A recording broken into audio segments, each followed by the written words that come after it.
அனைவருக்கும் வணக்கம்.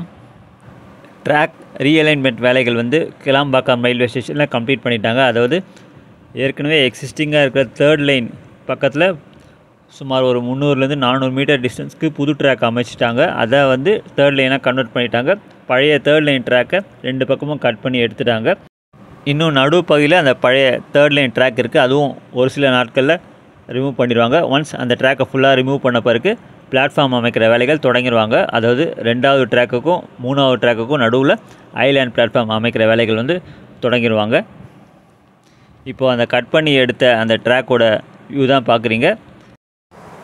இதுதாங்க பழைய தேர்ட் லைன் இந்த ட்ராக்கோட வியூ. நீங்கள் பார்க்கலாம், கட் பண்ணி எடுத்துட்டாங்க. அதுக்கு பக்கத்தில் புதுசாக அமைக்கப்பட்ட அந்த ட்ராக்கை தேர்ட் லைனாக ரீஅலைன்மெண்ட் பண்ணிட்டாங்க. இப்போ அடுத்த கட்டமாக இந்த பழைய ட்ராக்கும் ஃபுல்லாக ரிமூவ் பண்ணிடுவாங்க. ரிமூவ் பண்ண பிறகு செகண்ட் லைனுக்கும் தேர்ட் லைனுக்கும் நடுவில் ஐலேண்ட் பிளாட்ஃபார்ம் அமைக்கிற வேலைகள் தொடங்கிடுவாங்க. நான் ட்ராவல் பண்ண ட்ரெயின் செங்கல்பட்டுலேருந்து டுவர்ட்ஸ் சென்னை பீச் போகிற டைரெக்ஷனில் தான் ட்ரெயின் மூவ் ஆகுது. அதாவது செகண்ட் லைனில் தான் ட்ரெயின் போகுது. நடுவில் பழைய ட்ராக் இருக்குது. அதுக்கு பக்கத்தில் ரீஅலைன்மெண்ட் பண்ணனால அந்த புது ட்ராக் போட்டிருக்காங்க. இப்போ சென்டரில் இருக்க அந்த பழைய ட்ராக்கை ரிமூவ் பண்ண பிறகு பிளாட்ஃபார்ம் அமைக்கிற வேலைகள் தொடங்கிடுவாங்க.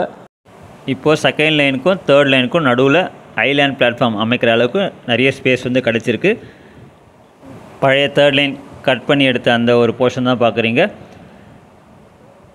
2 நாள் முன்னாடி, அதாவது 11ஆம் தேதியிலேருந்து இந்த புது ட்ராக் ரீஅலைன்மெண்ட் பண்ண அந்த ட்ராக்கில் ட்ரெயின் சர்வீஸ் ஸ்டார்ட் பண்ண தொடங்கிட்டாங்க. மெயினான வேலை முடிஞ்சிச்சு. இப்போ அடுத்த கட்டமாக பிளாட்ஃபார்ம் அமைக்கிற வேலைகள் தான் தொடங்கணும்.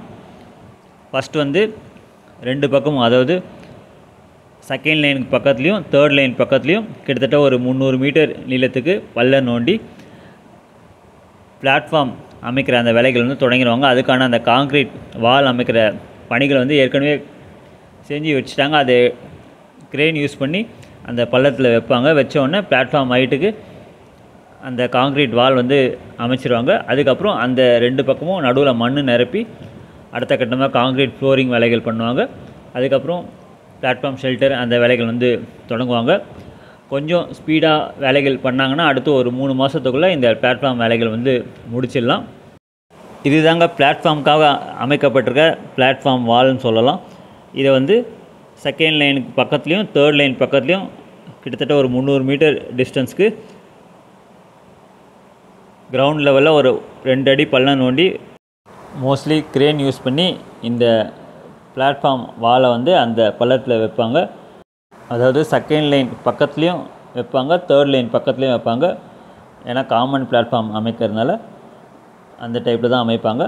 ஒன்ஸ் அந்த வேலைகள் முடிஞ்ச பிறகு அடுத்த கட்டமாக மண் நிரப்புவாங்க. அந்த பிளாட்ஃபார்ம் ஹைட்டுக்கு மண் நிரப்பின பிறகு அதை லெவலிங் பண்ண பிறகு காங்க்ரீட் ஃப்ளோரிங், அடுத்த கட்டமாக பிளாட்ஃபார்ம் ஷெல்டர், லைட் இன்ஸ்டால் பண்ணுவாங்க, சீட்டிங் அரேஞ்ச்மெண்ட்ஸ், அந்த வேலைகள்லாம் முடிக்க வேண்டியது இருக்கும். கொஞ்சம் வேலைகள் ஸ்பீடாக பண்ணாங்கன்னா ஒரு 3 இல்லை 4 மாதத்துக்குள்ளே இந்த வேலைகள் முடிச்சிடலாம். ஒன்ஸ் இந்த வேலைகள் முடிச்சிட்டாலே கிளாம்பாக்கம் ரயில்வே ஸ்டேஷனில் ட்ரெயினுக்கு ஆல்ட்டு கொடுத்துருவாங்க தான் நினைக்கிறேன். ஏன்னா ஃபுல்லாக கம்ப்ளீட் ஆகிற வரைக்கும் வெயிட் பண்ண மாட்டாங்க. பிளாட்ஃபார்ம் ஒரு பேசிக் லெவல் ரெடியான பிறகு ஆல்ட் கொடுத்துருவாங்க. அப்படி தான் நான் நினைக்கிறேன். பார்க்கலாம் என்ன பிளான் வச்சுருக்காங்க, நம்மளுக்கு போக போக தான் தெரியும். சைலண்ட்டாக இந்த ட்ராக் ரீஅலைன்மெண்ட் வேலைகள் வேகமாக முடிச்சிட்டாங்க. அதே மாதிரி பிளாட்ஃபார்ம் வேலைகளும் அடுத்த ஒரு 3 இல்லை ஒரு 4 மாதத்துக்குள்ளே முடிச்சிட்டாங்கன்னா நல்லாயிருக்கும். இதுதாங்க கிளாம்பாக்கம் ரயில்வே ஸ்டேஷனில் அமைக்கப்பட்டிருக்கிற ட்ராக் ரீஅலைன்மெண்ட் வேலைகள் பற்றின ஒரு சின்ன அப்டேட். நன்றி, வணக்கம்.